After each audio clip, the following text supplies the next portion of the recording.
another Saturday webinar made possible this year by the Ashbrook Center, which is an independent center at Ashland University, offering a number of resources to help teachers teach young citizens what it means to be Americans. My name is Chris Burkett. I am Associate Professor of Political Science and History and co-chair of the Master of Arts in American History and Government program here at Ashland University. The theme of this year's webinar series is Presidents in Their Times, and in case this is your first time joining us, let me just mention that the point of these webinars is to pull together some thoughtful, interesting scholars to have a conversation about 10 presidents. We encourage all of you joining us to participate in that conversation by submitting questions in the chat box, and we'll try to get to as many of those questions as possible. In the next week or so, you will receive an email with a link that you can follow to request a certificate of participation.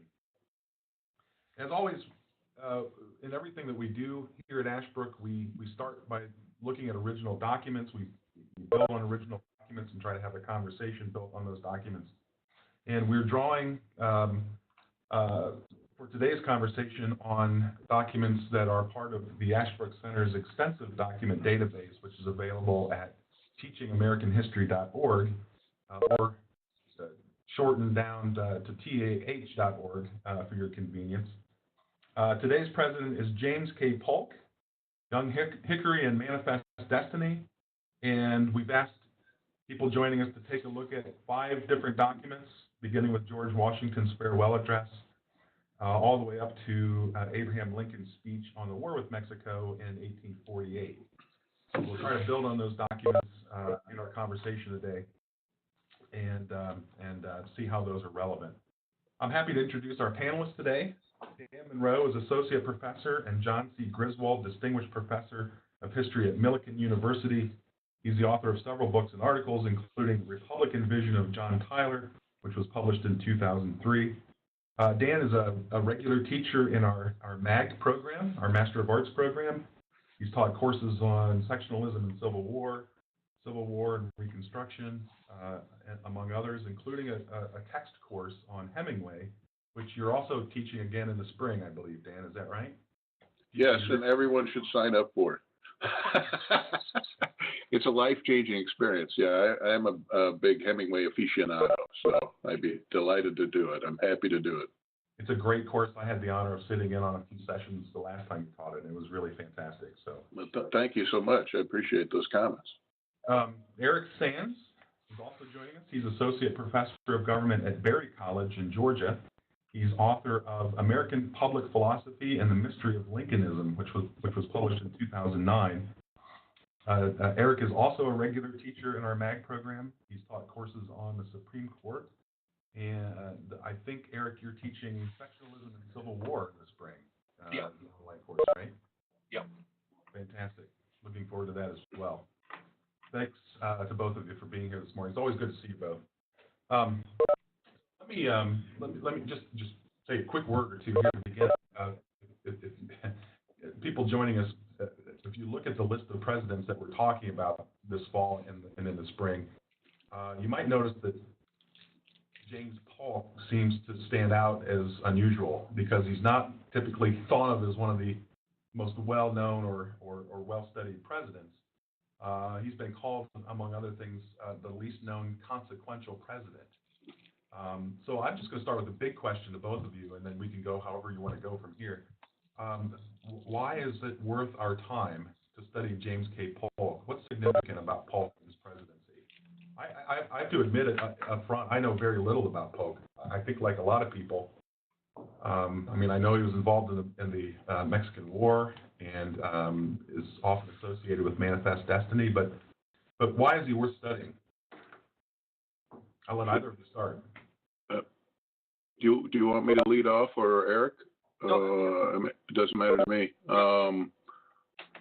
I would just say that I think Polk is very consequential because, of course, the result of the Mexican War is the reopening of the question of slavery and its expansion, which really consumes the nation from 1846 all the way up to 1861 when the country breaks apart. And Polk is a complicated figure in some respects, and in other respects, he's not. He's very much a disciple of Andrew Jackson. In fact, he was referred to, of course, as Young Hickory, as Jackson was Old Hickory, and he comes with all of the belief in that Jacksonian philosophy of favoring a kind of agrarian idyll and opposing the Whig economic program, Clay's American system. He's also a devoted expansionist. I see there's a question already from one of our teachers, or one of the people who signed in, wondering whether Polk was kind of an expansionist in global terms.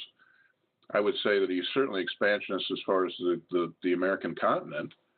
As a believer in this kind of agrarian idyll, more land is more land available for more farmers, and farmers are the most virtuous of citizens. And it should also be said that Polk, as president, set himself certain objectives and achieved every one. I mean, he wanted to reduce the tariff. He wanted to reestablish Van Buren's independent treasury, which he did. He wanted to settle the Oregon boundary question, which he did.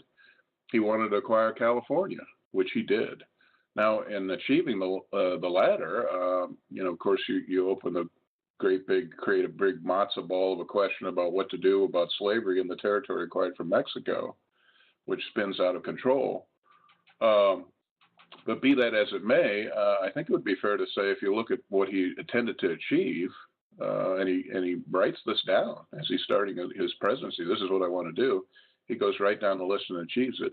One other thing I would say about Polk, and then I'll stop and let Eric kick in, is Polk was a workaholic. Polk worked assiduously as president of the United States. He was a very partisan Democrat. He feuded with the Whigs to the point of being detrimental to the war effort against Mexico. He didn't want to promote Whig generals, and he put Democrat hacks in key positions simply because they were Democrats. He tended to be rather a humorless character. He worked so much, he literally didn't take a vacation while he was president for 4 years. That he worked so hard and so much that he damaged his health and died a few months after he left the presidency in the summer of 1849, even though at the age of 53. So, by way of introduction, those are some remarks on Polk, and then I'll turn it over to Eric here. Yeah, I mean, I'll follow up on the working so hard. Polk is sometimes seen as a precursor to the modern presidency. And I mean, he's very significant in that respect, that he sort of is an early model of what modern presidents are going to become. I mean, he dominated the presidency while he was in office. He took possession of every task that was afforded to the executive branch, rigorously oversaw the work of all of his cabinet heads, in some cases even did their work. There was a story that there was, I think, a 16-week period during the summer where the cabinet heads were alternately heading off on vacation and doing certain things, and so Polk would fill in for them during the entire time. And, it was almost as though the entire government was being administered by one man. And it says something about the guy's work ethic. And he writes extensively in his diaries about how, he got up early in the morning and would work until late at night, every single day, because he understood that if the executive branch was going to operate the way that he saw fit as president, he had to administer every part of it. He had to have knowledge of what every single department was doing and what all of the issues were affecting his department heads. So, I mean, he went right down to the level of reviewing reports that they would submit to Congress before they were submitted. So he was very determined to make the executive branch his, and to put his imprint on everything that went on. This went into his appointments as well. I mean, he appointed men that he knew that he could master. And, there were others he could have chosen from. I mean, Van Buren was certainly out there as a possibility. There were other large figures that he could have staffed in his cabinet. He bypassed all of those choices out of the consideration that he wanted men that he could control and would make sure to toe the administration line. So he placed a premium on administrative unity more than probably anything else. Everybody had to toe the administration's line. And he really did not tolerate any deviation from it. And he expected the same amount of hard work out of his cabinet officers that he put in himself.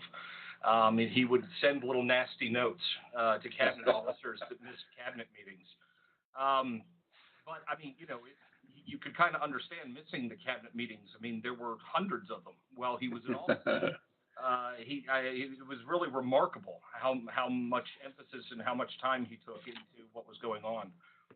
I think he's also significant in that, he's the first president to preside over a major war with no previous military experience. And really, I think, demonstrates to us the possibility of, a true civilian head of the military successfully leading a war effort. And, Polk didn't just stand back and kind of let the generals prosecute the war. He took an active part in military strategy. He took an active part in, as Dan already said, appointments and all kinds of things that related to the war effort, and was successful. I mean, granted, there were some Keystone Cops moments during the Mexican War. There's no question about that, but that's probably true of just about every war effort we've been through. But I mean, I think the view is he was highly successful in the prosecution of the Mexican War. So, in general, there's a lot of firsts. He's also the first dark horse candidate to be nominated as president of the United States. Nobody was really expecting a Polk presidency in 1844. Van Buren was expected to be the nominee, and his position on Texas annexation really sunk his nomination chances. But Polk, I believe, Dan might have to correct me on this, but I don't think Polk was even nominated or received a vote until the 9th ballot. That's correct. Yeah. At the convention. So I mean, that's remarkable. Polk had come out of it hoping he was going to be the vice presidential pick, but I don't think even he was expecting that he could end up as president. So a combination of firsts and I think precursors to things to come. That make Polk very significant for us. How does it happen? I mean, there's so many good questions that come out of what you both were just saying. Where does Polk come from? What's his background? How does it happen that he goes into this convention, doesn't receive a vote until the 9th round, and he comes out president? Was he well known? Did he have a career in politics before this? Polk had been in Congress for 14 years, and 4 of which he was Speaker of the House. So he had, and he'd been governor of Tennessee. So he had a significant political career and was not unknown. I mean, because he had been Speaker, he was well known to the the elite in the Democratic Party, and because of his association with Jackson.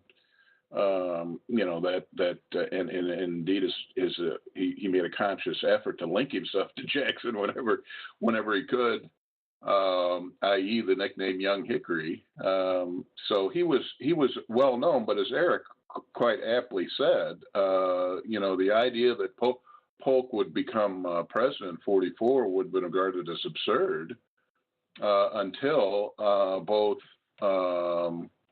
Clay and Van Buren wrote letters in April of 44 condemning Texas annexation, of course, and that doomed their candidacy. Both of them, of course, Clay goes on to become the Whig nominee, but he loses the general election. And Van Buren, I mean, there's this great letter that Andrew Jackson writes to Van Buren after he condemns annexation, basically saying, listen, Van Buren, you ain't it anymore. We can't support you because you're against annexation, you're against expansionism writ large. Well, Polk was a vigorous exponent of expansionism. It was part of his ID as a politician. So, he's got, just to answer your question, I'll let Eric kick in. He's got the street cred as a Tennessee politician, and in part because of his own career, but also his association with Jackson, and then he has this wonderful track record of speaking in favor of expansionism.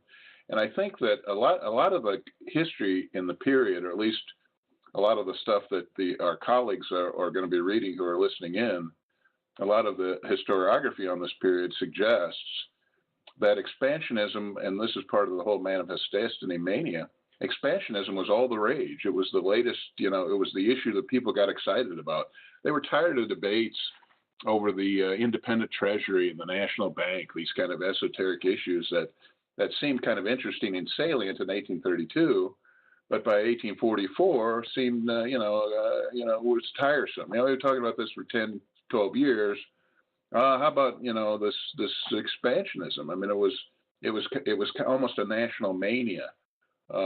Certainly, you see a lot of discussion of it in the newspapers in the period. Of course, it was a regular part of the rhetoric of the Democratic Party, or at least some Democrats. Van Buren had the wisdom to recognize that it was problematic, but people like Jackson, Polk, and others embraced it wholeheartedly. We had participants read the piece by John O'Sullivan. I'm not sure which of you recommended that piece. Yeah. Which is a quintessential statement on manifest destiny in many ways. So this was pretty widely agreed to among the American public at the time. Do you think this way of thinking about manifest destiny? Eric, I thought maybe you want to kick in on this. Yeah, I mean, I think this was something that was embraced by a lot of Americans. I'm always reluctant to say everybody. If there was a difference in the part, I mean, I think both Whigs and Democrats embraced the idea of manifest destiny, but they embraced it in different ways. For the Whigs, expansion should take place through example. You essentially put on display your free institutions, your commitment to the rule of law, your commitment to constitutionalism, and then other countries want to join in. And they ask if they can join the project. So that essentially expansionism should always be peaceful. Whereas Democrats were much more willing to take the line of expansionism by force if necessary.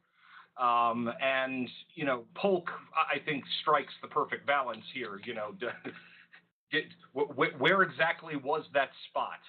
Where the army was when the Mexican army attacked. So it doesn't take the form of like an invasion as much as no, we were attacked. But I think the Democrats in general were more aggressive in their approach to manifest destiny than the Whigs were. Chris, go ahead. Go ahead, Eric. I was going to bring slavery into it, which is going to complicate it further. But I wonder how much that. I mean, we know slavery is a big part of this question. Again, this is pre-1850s, so you've got Whigs and Democrats, and it's not quite clear how divided the parties are over slavery. I know you've got some views on slavery that transcend the party lines at the time, but slavery was how big of a role did slavery play in the Democratic argument in favor of manifest destiny? We can come back to that. That's a big question, I know. We can come back to that if you like. I think it's an important part of the context within which Polk has his presidency. I mean, it's important to recognize that in the 1830s, slavery as an issue becomes increasingly polarized between the North and the South. I mean, you have the rise of the radical abolition movement, and you have riots against the abolition movement in the North. I can see that in kind of mob violence in the North against the abolitionists, and in the South, of course, and Clement Eaton's memorable phrase establishes this kind of intellectual blockade where they really cease to talk about slavery in newspapers or in speeches in anything except positive terms. And at the same time, Southern politicians are very much aware that their dominance of the federal government is kind of slipping away thanks to immigration into the North. I mean, in the gag rule, the rule that where abolitionist petitions would be tabled when they arrived in Congress, which passed in 36, is repealed in 44. The same year that Polk becomes president of the United States. So I'm always reluctant to suggest, and I think it's false to suggest that all of this expansionism is directly linked to slavery. However, as the sole issue, because I think it's much more complicated than that. Having said that, I do think that slavery is a potent backdrop to all of this. I mean, William Cooper's brilliant book, Slavery and Politics, details of how in the South, congressional elections increasingly turned between Whigs and Democrats over who made the most robust promise to defend slavery. So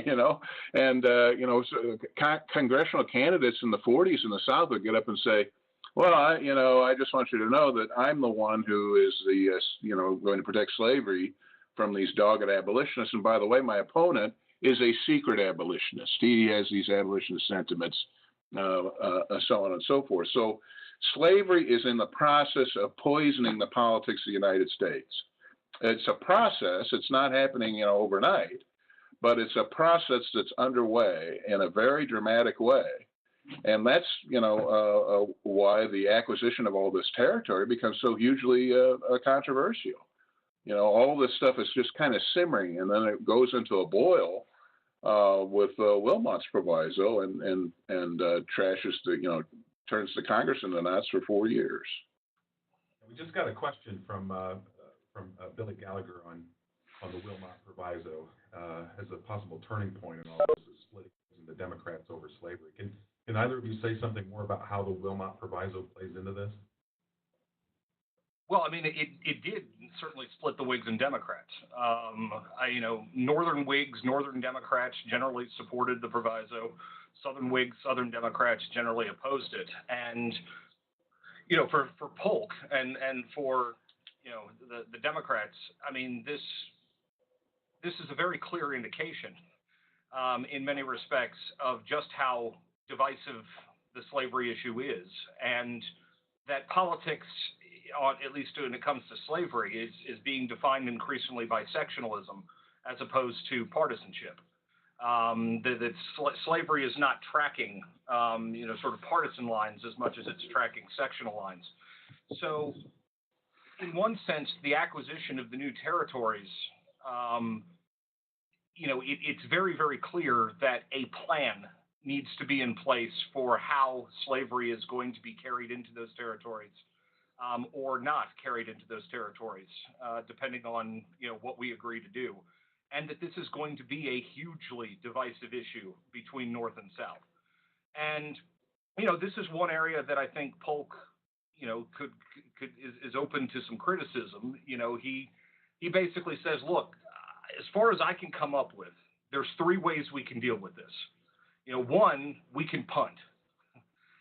We can basically, we'll punt on it, and we'll wait until these territories organize into states, and once they apply for statehood, then we can decide the slavery question. So he said that's option number one. And of course, the advantage of option number one is I'm going to be long out of office before we have to worry about that. Option number two is we can just extend the Missouri Compromise line all the way to the Pacific Ocean. And, so that'll put Southern California into the pro-slavery area. That'll put the territories of New Mexico into the pro-slavery area. Everything above it, will be anti-slavery. He says, or we could leave it to judicial determination. And we'll simply put this before the courts, and we'll let the courts decide how it should be resolved. But interestingly, Polk doesn't really take a side among those three options. He kind of offers this up to Congress, says these are the three ways I could do it, and I'd say he comes closest to endorsing the Missouri Compromise option, saying let's extend the line out to the Pacific Ocean. The Missouri Compromise line has managed to manage the slavery issue for this many years. Let's let it continue to be the way that we handle the slavery question. But the slavery issue is morphing. It's becoming more virulent. The opposition to extension of slavery into the territories is becoming more pronounced. It's not so clear that's just a simple, elegant solution to the problem any longer. Let me just jump in and say a little bit more about Wilmot, because actually I'm kind of amplifying a very great point that Eric made at the beginning, where he talked about the fact that Polk dominated the presidency and was very hands-on, which is absolutely right. One aspect of this was that Polk feuded with Van Buren and Jackson about his cabinet appointments. They both thought that they saw Polk as kind of a junior JV politician, and they were these seasoned veterans. After all, they'd both been president of the United States. And so he's kind of besieged by messages saying from both Van Buren and Polk, or Van Buren and Jackson at the beginning of his presidency, saying, well, here's who you should appoint to the cabinet, and here's what you need to do, and here's what you need, blah, blah, blah. And Polk's response is basically to say, I'm going to appoint whoever I want, and he does. The point is that Polk feuds with important factions within the Democratic Party. He pursues his own agenda. He vetoes internal improvement bills. He reduces the tariff, which made the Pennsylvania faction furious. He blows off Van Buren and Jackson in the first months of his presidency, and as Eric correctly says, he's very much his own man. This is the backdrop for Wilmot's Proviso. I mean, Wilmot obviously is very concerned with the issue of slavery's expansion into the new territories, but the upshot is part of the groundwork is laid for his Proviso by Polk's feuding with important factions within the Democratic Party. In other words, they're already ticked off, and then along comes the slavery issue and Polk's, the acquisition of this additional territory and what to do about it. But they just seize upon that immediately, in part because they're already irritated with him. So I just wanted to throw that out. I mean, it's important to note that Wilmot, of course, is from Pennsylvania. And Pennsylvania was roiled and angry about Polk over the tariff issue. Yeah, that's fascinating. And so Brian has submitted a question, which I think is the next logical question. If sectionalism was a key to Polk's view of expansion, did that contribute to his willingness to talk with Great Britain and his willingness to go to war with Mexico?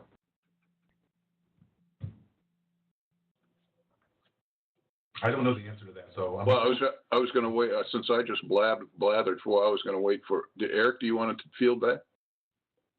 I was looking at the question here. Oh, okay. I have my sound is cutting in and out a little bit, so I had missed it when Chris said it. Let me take a look at it here. You can go ahead while I take a look. I guess the reason I thought that was the next sort of logical question, I guess it depends on the answer to another question, which is, was Polk actually sectional in his thinking? And I thought, Dan, you were suggesting that he was in his willingness to sort of act in opposition to Pennsylvania factions and things like this. Well, I would say this is an interesting question. Let me just throw in on this, and then I'll let Eric kick in too. I view Polk as a Jacksonian. I think his guiding lodestar, his philosophical lodestar, is Jacksonism, which means he's opposed to the Whig economic agenda. He's opposed to national bank. He's opposed to tariff for protectionist reasons. He's opposed to internal improvements. He's very much an expansionist in the same way that Jackson was basically expansionist throughout his career. Now, is that sectional? Well, there are elements of it that are clearly sectional. It does reflect the South's kind of overwhelmingly agrarian nature. But I feel uncomfortable with simply calling him a sectionalist, because then you get the impression that he was this kind of simple kind of particularist. He was just representing the South. No, Polk believed that this kind of, as Jackson did, that kind of agrarian agenda in a kind of Jeffersonian way was what was best for the whole country. Now, of course, it was also great for the planter class, of which they were both members. I mean, they both had plantations. They both were slave owners. They both were lawyer planters. So it was certainly good for them. But I always feel uncomfortable with suggesting that they're that narrow. I don't think so. I think philosophically they believe that kind of Jacksonianism is right for everybody, and the country should kind of continue. They have this organic conception of the United States, that it should remain in the kind of what would be considered the youthful stage of its existence, populated by farmers, because that's where liberty is going to be maximum, and power will be widely distributed. You won't have that kind of central government that will be a great threat if you have the agrarian ideal. And that's really interesting, Dan. And so part of the idea, I guess, that Polk was sectional in his thinking is the Texas controversy is more closely connected to the question of slavery and expansion in the South. But the Oregon question is interesting because, of course, it's harder to tie Polk's motives there to something more sectional or even more directly related to slavery. So, no, that's absolutely right. I mean, Polk does. I mean, he embraces what he refers to as the reannexation of Texas and the all of Oregon. You know, it was 54-40 or fight, and Oregon can hardly be construed as being relevant to slavery. You know, it's so the point is that his philosophy of expansionism was a kind of national philosophy of expansionism. It was not necessarily simply sectional in nature. It did have sectional aspects, but I think it's simplistic to just write him off as sectional, you know, solely sectional or guided by some kind of Southern particularism in the way that I think Calhoun was. Yeah, and it's worth noting. I mean, and Dan, I agree with everything you just said there. You know, Polk couldn't stand Calhoun. As well as many other people couldn't. Yeah, that's right. You know, the two politicians that he just could not work with were John Calhoun of South Carolina and Andrew Johnson of Tennessee. He couldn't stand either one of them and just couldn't find a way to work with them. But, you know, I think at his core, Polk was a nationalist.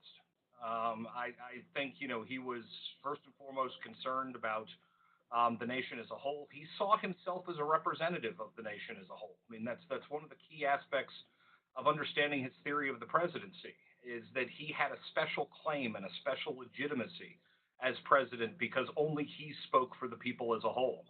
And I think he carried that through into the way that he conducted the presidency. That being said, he could use sectional tactics to achieve national ends. And I think he did that in a number of instances where he played factions off against one another or even played one side off of the next.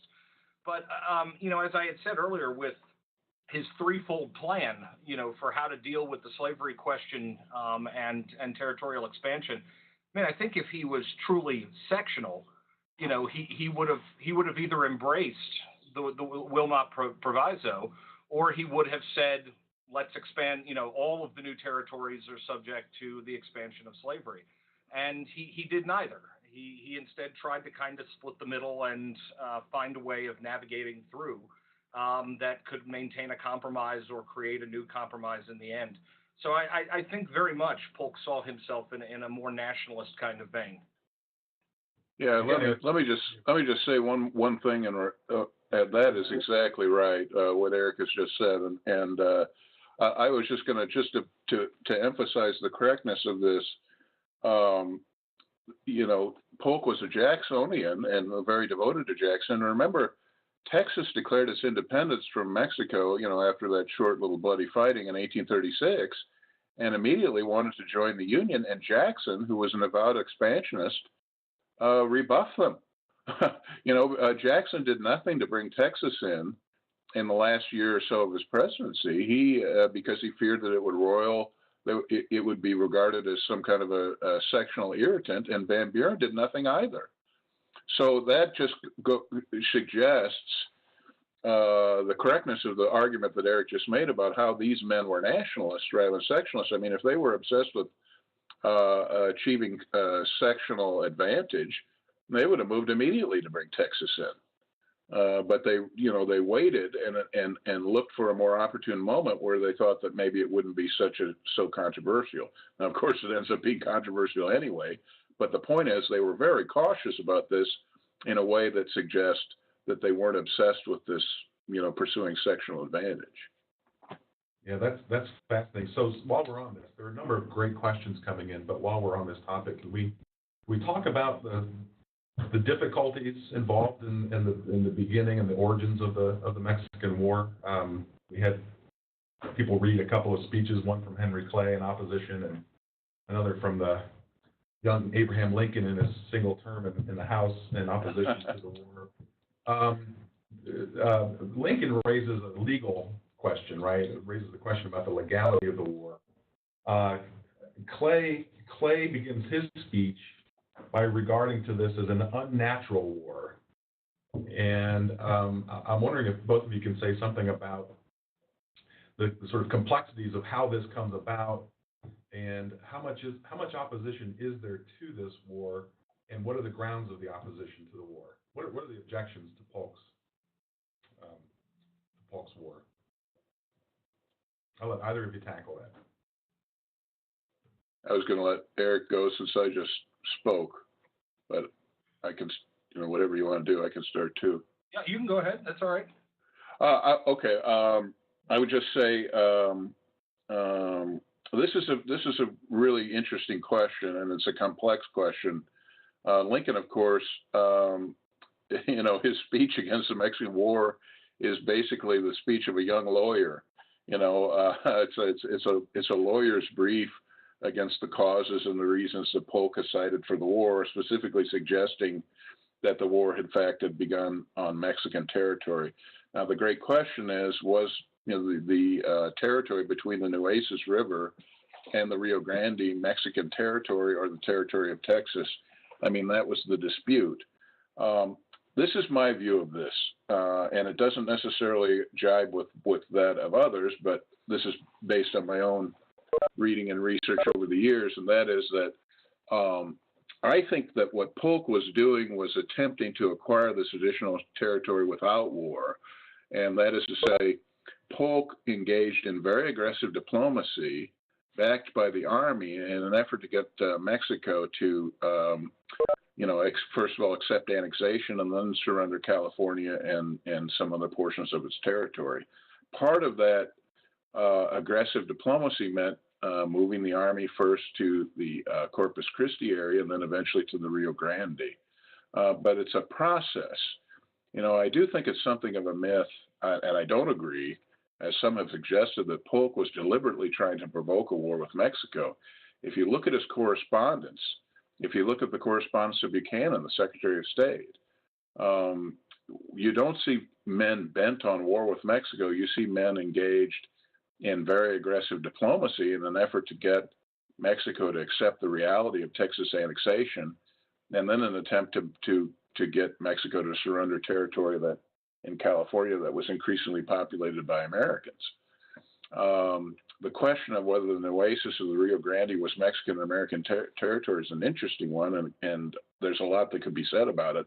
But to suffice to say that it was an open question, it was not definitive, that it was belonged to either side, and Polk's moving of the Army to Corpus Christi first, and then eventually to the Rio Grande, is done in a kind of gradual way. It was the Army, it's first of all called the Army of Observation, and then the Army of Occupation. I mean, the whole, and it moves to Corpus Christi in February, March of '46, and then eventually to the Rio Grande.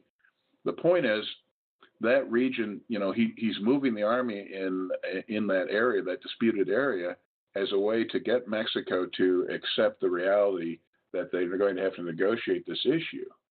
And after all, it is Mexican troops who cross the Rio Grande and attack Taylor's force and bring on the conflict. I do think that Polk deserves some criticism for not really understanding the reality of Mexican politics. And the reality of Mexican politics in this period is that the Mexicans regarded the Mexican government, whether it was Herrera or Paredes who takes over as Polk during the Polk presidency and is very aggressive. The reality of Mexican politics was that they were not going to accept. I mean, it had become an issue of national honor, and they were not going to accept Texas annexation. They were not prepared to cede more territories without fighting. And I don't think that anybody in Polk's circle got that. I don't think they understood that, how much this had become an issue of national honor for Mexico. And it's tragic because I do think that from the Mexican perspective, they made a terrible mistake, and basically accepting conflict with the United States. It was a disaster for Mexico, the whole outcome. So in their from their perspective, this emphasis on national honor and the idea that there was an insult to even suggest that this territory should be surrendered or given up, even though it was something of a fait accompli just by virtue of American settlement, led to catastrophe. Yeah, that was really, that's interesting. It's but Dan, I don't know if that clarifies it or makes it more complicated. There you go. There's the rub. Yeah, complicated, right? What were Clay's objections, and what was Clay's role in the debate over the Mexican War? Anybody want to say anything about that? I mean, we've got this speech from Clay, and of course he brings the slavery issue up into it, but he's not objecting to the war on the sort of technical lawyer-like legality question, is he? The way Lincoln is. I mean, I could kick in unless Eric wants to. No, you can go ahead with that one.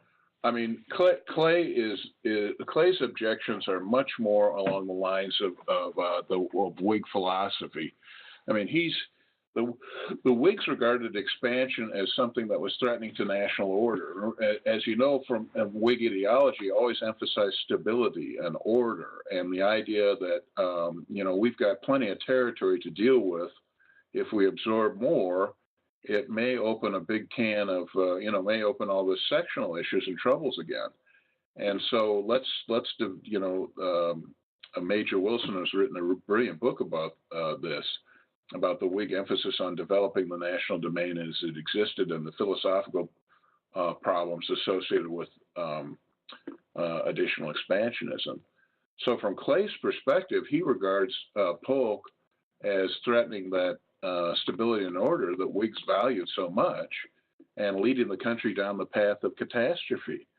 And it has to be said, I think one of the great tragedies of this period is that because of Clay's, and this is more of a comment on Clay personally rather than a direct reference to his speech, but I think one of the tragedies of this period is that Clay was very frustrated with the Tyler administration. He feuded, of course, famously with President Tyler after he tried to dictate his course, and then losing the '44 election, which was really Clay's last realistic chance to become president.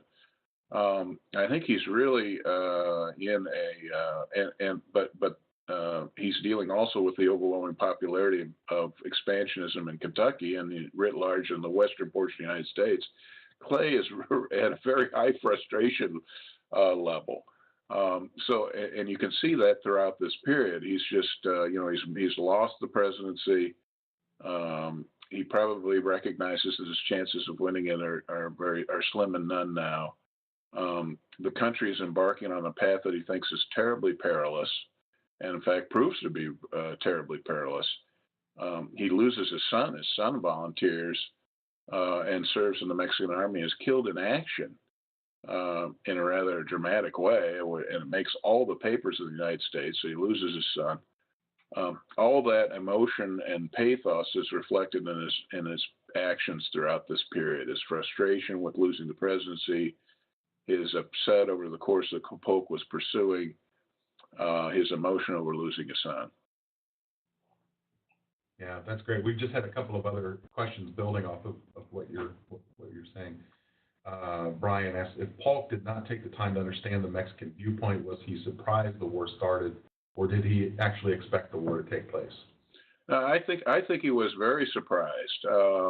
Remember, it's always important. I see there's another question about Polk's envoy, Slidell. Polk did send a diplomatic envoy to Mexico. Unfortunately, he named him minister plenipotentiary, and the Mexicans had said, we'll receive a commissioner, but not a minister. And they were upset that Polk sent a minister someone named a minister because, and this is just something of an aside, and I'll come back to the question, but the Mexican, the point is, Polk sends this diplomat down to Mexico in the fall of '45. He arrives, but he's named minister, and the Mexicans felt, remember they had broken off diplomatic relations with the United States in March of '45. They felt that they could not receive a minister. This would, in effect, be, if they did, a tantamount to reestablishing diplomatic relations with the United States. They would receive someone who's named a more minor diplomatic official, a commissioner. So it was on this rather, minor issue, plus the whole concept of national honor, that they refused to even talk to Slidell in any kind of major way. I mean, he was allowed to present his credentials, but they never had a single conference with him over these substantive issues. The point is that Polk thought that Mexico's logical course was to treat with Slidell and come to some kind of settlement. And when Slidell comes back to the United States in March of '46, Polk is frankly, and Buchanan are dumbfounded. They're just startled that they would not pursue this logical course in their minds. But that, just demonstrates their ignorance of the reality of Mexican politics. I mean, they were getting a lot of information from Mexico from various Americans, but many of them frankly, didn't understand Mexico or the character of Mexican politics in this period. They too saw it through a kind of American prism and thought, well, the logical thing for Mexico to do in this situation is to come to some kind of diplomatic arrangement with the United States, and were very surprised. So I think, this is another reason why I think it's a myth that Polk maneuvered the United States in the war. If you look at his correspondence in his diary, he's surprised by this turn of events. And if he was bent on, some kind of, scheme to get the country into war so he could get territory, there would not be this sense of surprise over the way things are going. If he had a conscious design to it, it would be more like, well, isn't it wonderful? Mexico's insulted Slidell and sent him back to us. Now we can proceed with my evil plan to, dupe Mexico into war and acquire all this territory. No, you see, he's surprised. I mean, K. Jack Bauer, who's written, I think, the definitive book on the Mexican War, says Polk was pursuing everything, all the correspondence, Polk's, Buchanan's, the various diplomats suggest, they were pursuing diplomacy. Now they did it poorly. It didn't go very well. But there's no suggestion that, to me and to other scholars, that Polk was engaged in some kind of endeavor to maneuver the country into war. And I mean, some of this might go back a little bit to again, Polk's decision to really try to dominate the presidency. I mean, he doesn't surround himself with a lot of advisors and experts that I would say could have given him really good advice on Mexico. He's got Buchanan, who was probably his most capable advisor, but Buchanan was flaky. And I'm being somewhat generous in calling him flaky. I mean, Polk at many times didn't really know what to do with Buchanan, didn't know whether to sort of take him at his word. Buchanan flip-flopped on things all the time. He just kind of followed the political winds. But, Robert Walker and William Marcy, probably one of the most capable minds in his cabinet was George Bancroft, but he was only in the cabinet for a year. Bancroft also had one of the best quotes on Polk about his presidency. But it's one of those things where it's not so clear that he's getting the best information, that he's surrounded by people who can give him good insight into Mexican politics, Mexican history, into how Mexico is likely to respond. And I absolutely agree with Dan. I think the war caught him completely off guard. But at the same time, he made the most of it. And certainly once shots were fired, the sticky question, which he had been wrestling with for those who advocated the idea of, to hell with what the Mexicans want, let's just take the land by force. He said, well, I can't get the votes in Congress for that. Well, once those shots are fired, that solves that problem. He's got the votes at that point, and now they can proceed forward into a different plan. That being said, with Polk as the expansionist, he does run into a number of parties who start advocating the total Mexico policy. And, we can't forget that there were people who said, let's just take all of the Mexican territory. Why limit ourselves to California, New Mexico, Texas? Let's take all of Mexico. And, Polk resisted this and actually pushed back. In some cases, he got an earful from people like Calhoun saying, well, we don't want to grant citizenship to millions of Mexicans. That's not something that we want. We have to keep the country pure in terms of the dominancy of the white race. But I don't think it was really racism that motivated Polk on this. I think it was simply an idea that to claim all of that territory was illegitimate. And that there was a certain amount that could be legitimately claimed in the name of nationalism and manifest destiny, but more than that was not really going to be legitimate. That's fascinating, Eric, because once again, what you're sort of painting Polk as a kind of middle ground somehow between the extreme views of somebody like Calhoun and maybe Henry Clay on the other end, right? Calhoun, why not take it all? Well, take more, but you seem to be much more in favor of expansion than most.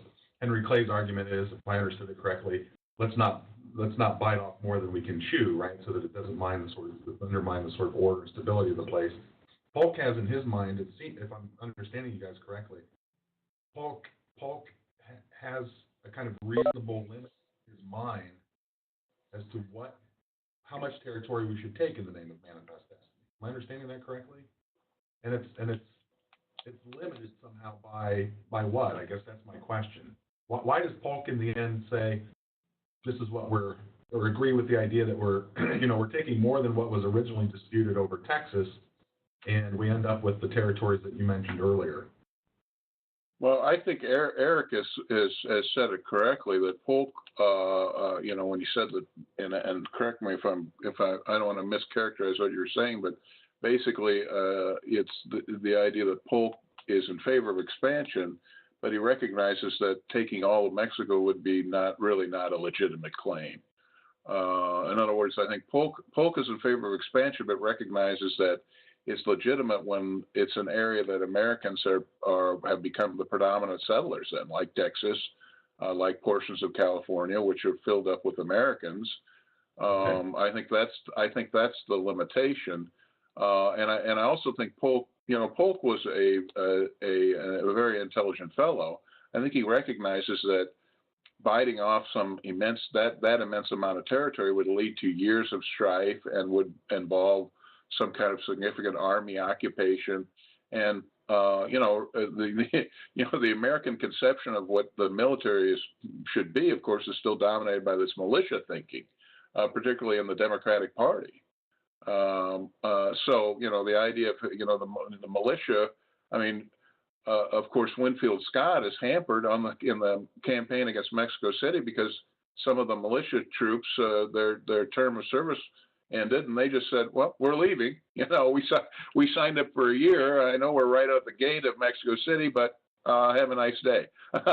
We're going back to Tennessee or Kentucky or wherever because our term of service is up." So, for all those reasons, I think there was a natural limitation to his expansionism, which again suggests that as Eric has correctly said, he's much more of a nationalist in his thinking than a sectionalist, while at the same time recognizing the sectional advantages that can come from some of this stuff.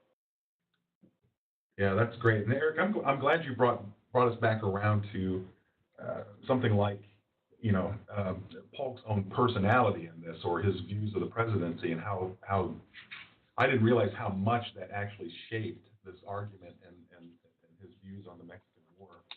And Erica, when you were talking earlier about how in many ways he's the sort of predecessor to the modern presidency, there were a number of questions that came up in relation to that. So I've noted a few of them. Eric, you just brought up again the fact that he, as one of the reasons why he was caught off guard about the fact that the war came, having to do with his, he didn't hire, or he didn't have many really sound advisors around him. Why do you think he didn't do that? One of the questions that came up earlier was, did Polk distrust his cabinet? or did he think that he could handle it himself? Yeah, I think it was a combination of probably the two. I don't think he distrusted his cabinet. I mean, Polk, throughout his life, was a guy who was never very comfortable around large groups, crowds. He never liked mingling. When he got married, his wife would put on these receptions at his house and invite dignitaries over to try to give him the chance to squeeze and cheese with the movers and the shakers in state politics, all of those kinds of things. And his wife was effortless, when it came to working the room and all of those things. Polk struggled. He just he was just never comfortable in any of these types of environments. Polk was always a guy who was, most comfortable around a few loyal and tested personal friends.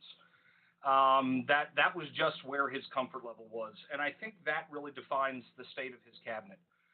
He surrounded himself with people who were personally loyal to Polk, people who he could trust, he could count on. Not all of them, I think, proved quite as trustworthy as he originally had hoped. But he was really looking for, I think, loyalty more than anything else. And he could correct for whatever defects there were in their capabilities by micromanaging their jobs. And Polk had every intention of micromanaging their jobs.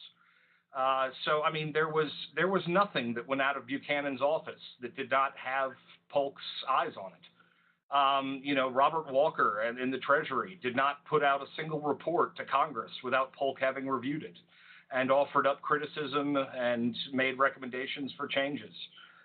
Same with Marcy, same with Bancroft. I mean, he put his fingerprint on every part of his presidency. And he thought he was fully capable of managing every part of his presidency. He thought he possessed the experience. He thought he possessed the knowledge. And most of all, he knew what a hard worker he was. This was instilled in him at a very young age by his mother. The psychological portrait on Polk is that he developed a kind of fanatical work ethic because he was so sickly as a child and never felt like he was able to do his part and kind of keep up with the demands of the work of the home. And I believe, Dan, maybe you remember this. I think he had gallstone surgery at the age of 17 without anesthesia and without any sort of antibiotics and stuff being offered at the time, which was an incredibly high-risk procedure. So it's kind of a miracle he survived, which helped to ease some of his health issues. But, the view was that the man was just tireless when it came to performing the duties of his job. And, I think he just believed there wasn't a problem that he couldn't work through and he couldn't figure out on his own if necessary. And then working with his cabinet, being able to implement and carry out effectively. But even then, there's still going to be limits to what a president can do. And I think on some of these issues, that's where we see, Polk not succeed as far as he could have or get caught unawares. He just wasn't necessarily surrounded by people who could give him the best advice at times. Eric, how far beyond Jackson did Polk go in his control over the office? It sounds, I mean, he's young Hickory, but and I can see the parallels with Jackson in many ways, but this seems to go far beyond even what Jackson was willing to do. I think he went well beyond Jackson. Yeah, okay. Jackson sort of established, a domination of his cabinet. But in the notion of I'm in charge and you'll check with me before doing anything too important. Polk was actively micromanaging every aspect of what his cabinet was doing, to the point of even writing reports for them, writing up things for the bureau chiefs. It's when you start reading about the level of control he exercised over his cabinet, it's staggering to think that one man could have done this. It's truly remarkable.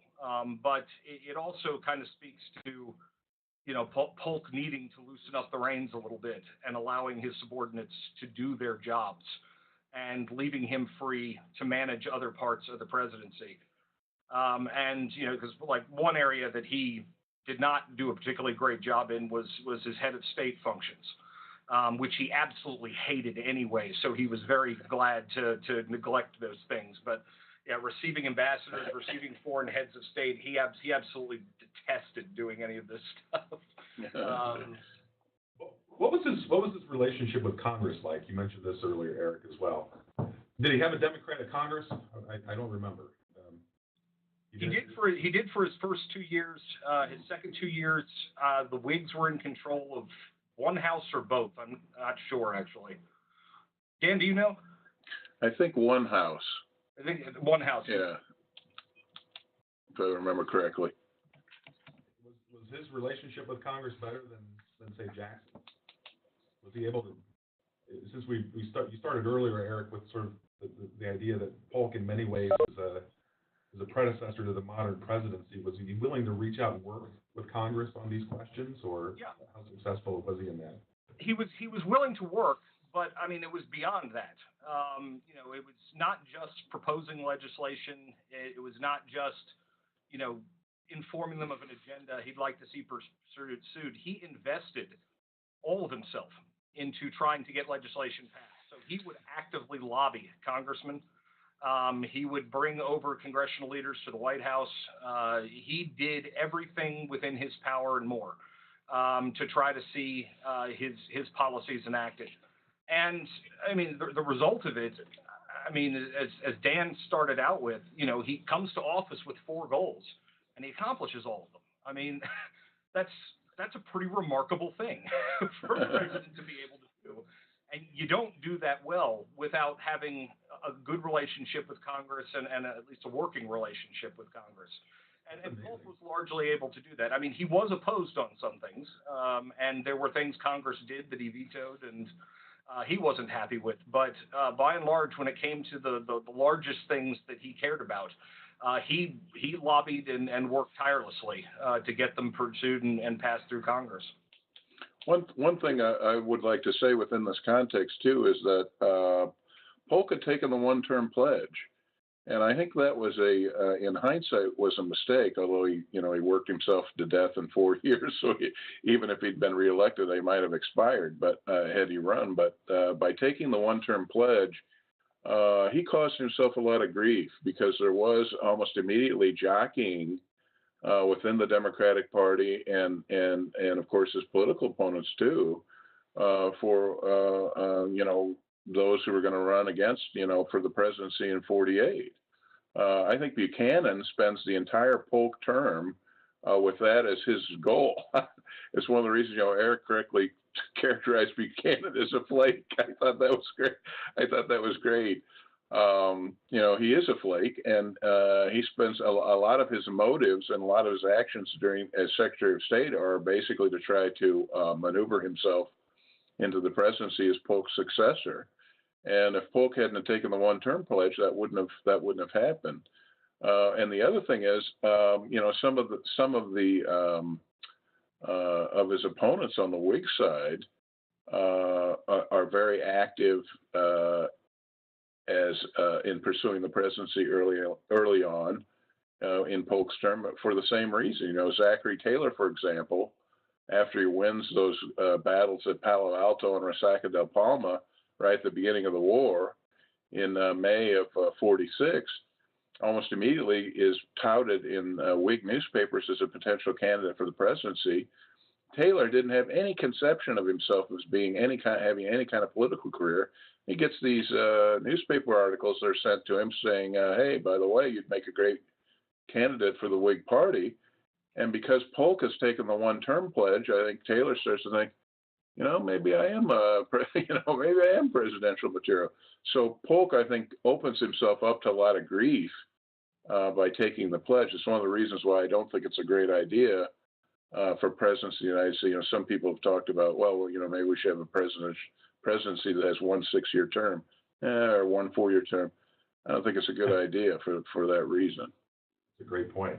Yeah, somebody had asked about that earlier. Somebody. Yeah, I was trying. Yeah, I was kind of trying to address that within the context of that. There was another question submitted earlier about the allegations that Polk supporters stuffed the ballot box in New York. Do any of either of you know anything about this? Probably. Yeah. Next question. What about Candy submitted a question earlier about she was tying some themes from Lincoln's Lyceum speech about the sort of spread of mob rule and the problem of mob rule as it was becoming a problem in the 1840s.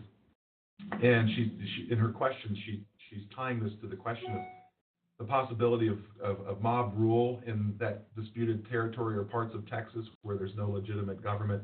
I guess her question is, I'm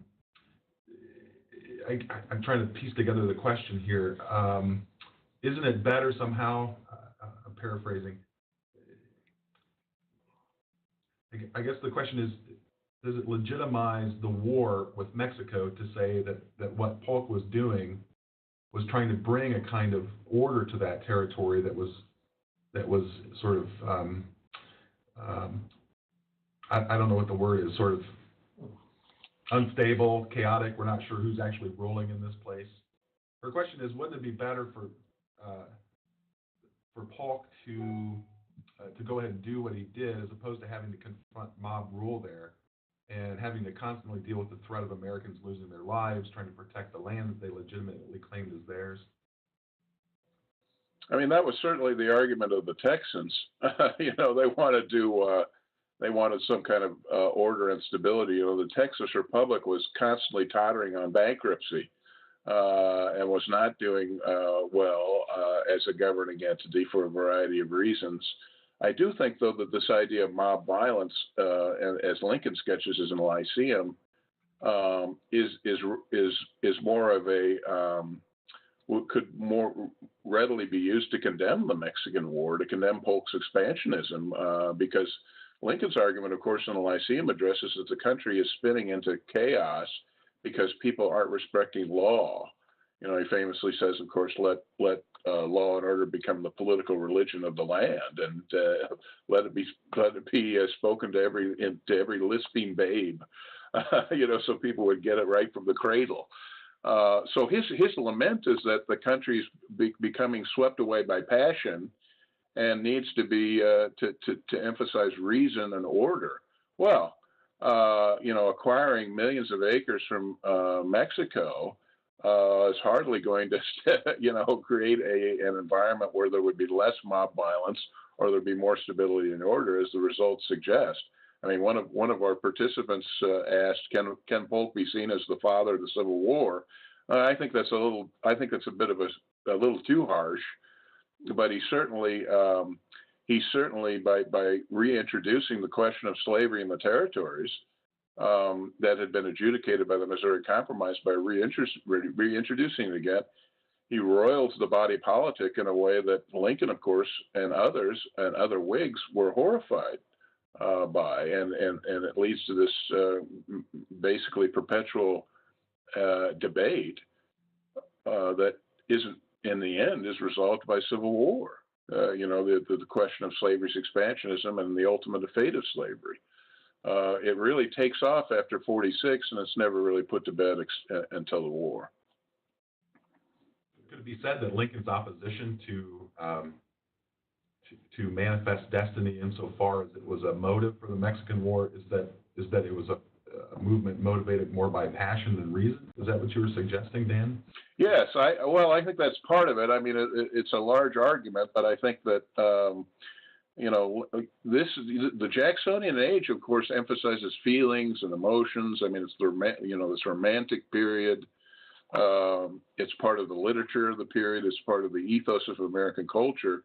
It's an end of that kind of that chin-pulling, powdered wig set emphasis on reason from the 18th century. And Lincoln is very concerned about that. I mean, that Lyceum speech, which, by the way, I think is a wonderful speech. It sometimes is dissed by some of Lincoln's biographers as not his it's not up to the second inaugural. Well, nothing's up to the second inaugural. I mean, is there any speech in the history of the American presidency except the second inaugural? I don't know.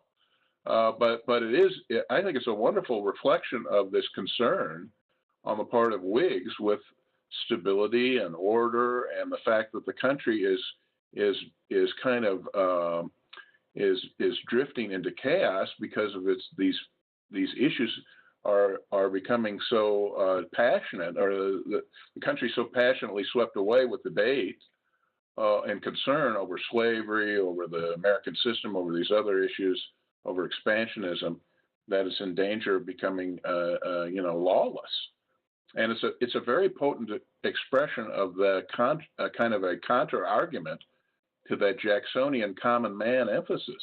It's really a wonderful example of that, I think. Yeah, so in light of that, I have to ask, and it's sort of coming at the end of our time here, toward the end of our time here, I'm not sure which of you recommended Washington's farewell address as part of the readings for today's session. Unless that was me, I can't remember. It was so long ago when we set this up. But that seems to tie that piece in very nicely, Dan, to what you were just saying, insofar as the advice that Washington's giving at the end of his 8 years as president, having to do with the vision of a union and avoiding sectional conflicts and respect for law and order. In some ways, Lincoln's Lyceum speech is a kind of, I don't want to call it a bookend, but it comes at a time when Washington and the other founders of that generation are no longer alive. And Lincoln is in a way he's calling again for Americans to continue to fulfill the kinds of things that Washington was saying they must do in order to preserve their union. So I guess my larger question was going to be, what does Washington's farewell address have to do with Polk and the things we've been talking about today? Other than that, unless that's it, unless I've somehow stumbled upon it.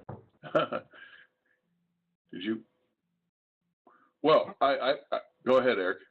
No, you go ahead.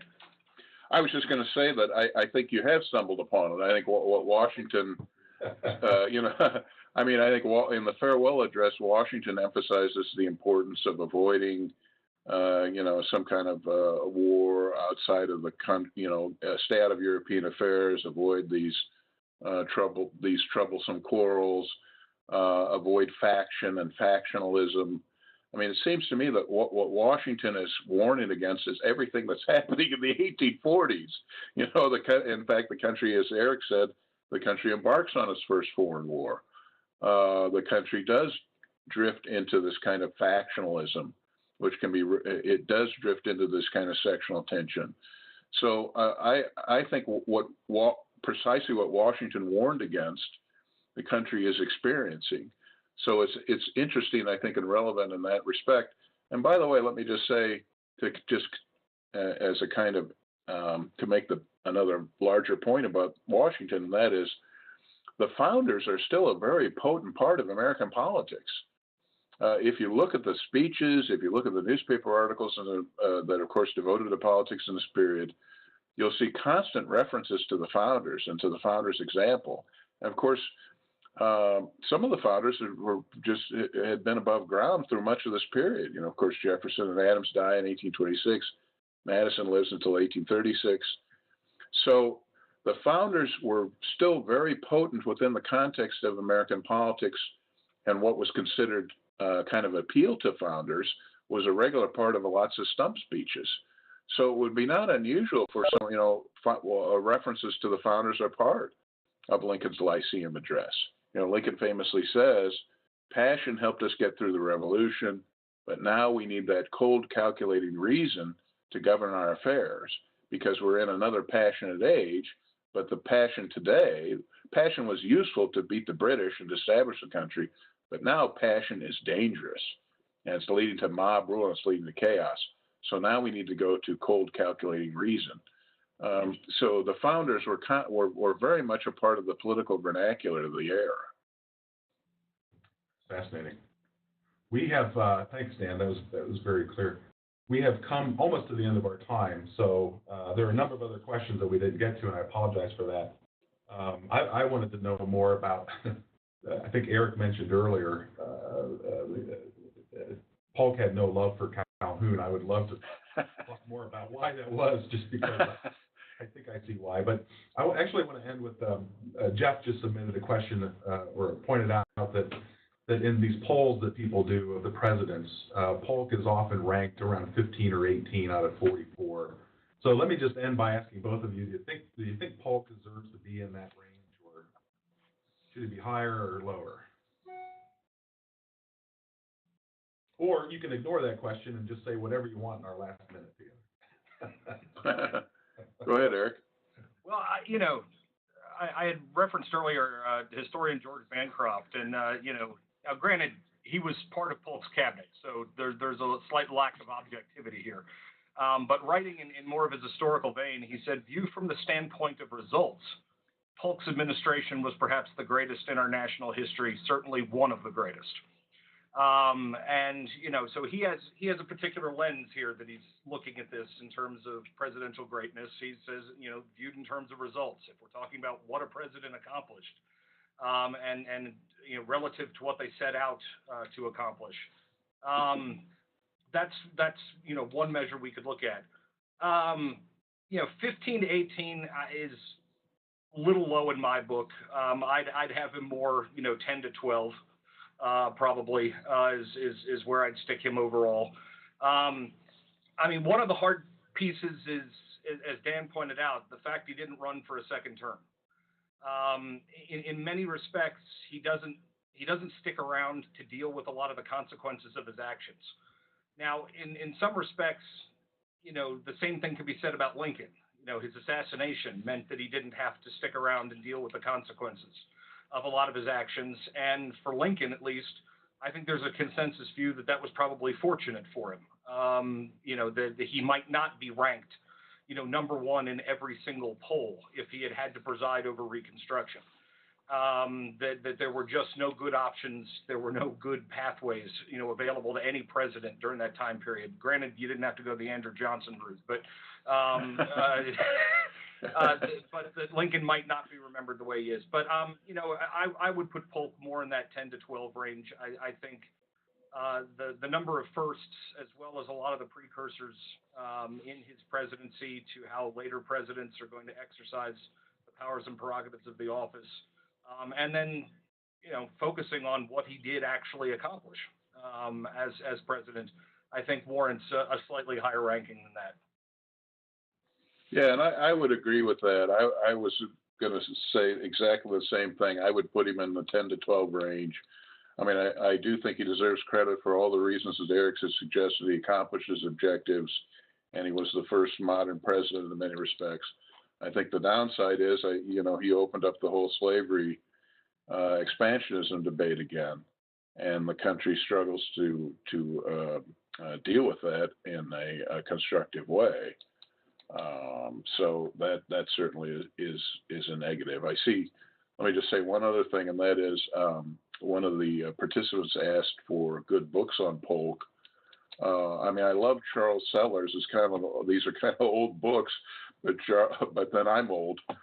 Charles Sellers' 2 volumes on Polk are very good, and Paul Bergeron has written a nice little nifty history of Polk's presidency. Bergeron, you can Google these or look them up on Amazon.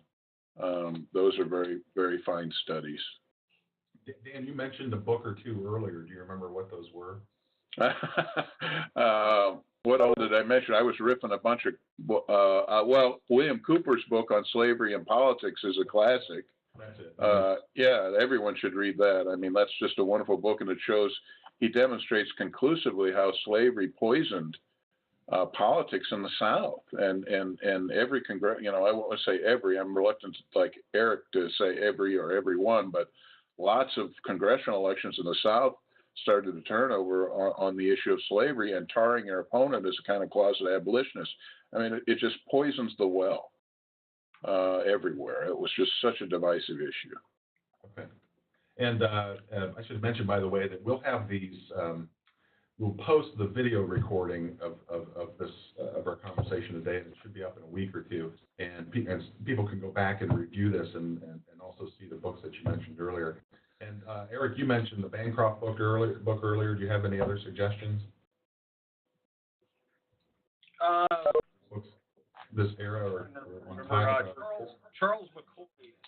Yeah, Charles McCoy's Polk and the Presidency. It's not really a biography as much as looking at the presidential developments under Polk, and I think does a nice job of highlighting the various innovations that Polk brings to the presidency, and what aspects of it are sort of distinctly modern. Okay, great. And it's a nice short read. Thank you. Thanks very much. Well, gentlemen, I have to say I have a newfound appreciation for Polk, and I've learned a great deal, and I appreciate your thoughts and time as always on this. It's been really, really fantastic and enlightening. So thanks again for joining us, and the best to both of you. It was a pleasure. Thank you. Yes, thank you. Thanks very much. Just a reminder to everybody joining us, you'll receive an email soon with a link for a certificate of participation. Thanks again for joining us. If you've enjoyed our webinar today, please consider looking into a course, an online course through our Master of Arts in American History and Government program, which you can find out more information on our teachingamericanhistory.org website. Our next Saturday webinar will be December 12th, 11 p.m. Eastern, on Abraham Lincoln, the Great Emancipator, and we'll be joined by Lucas Morrell of Washington and Lee University and Jonathan White of Christopher Newport University. The readings are already posted online if you want to get a head start on those. Until then, best everybody. And thank you. Dan, thanks again. That was fantastic. Thank you. Thanks. Wonderful. Enjoyed it. I came into this totally ignorant, so I am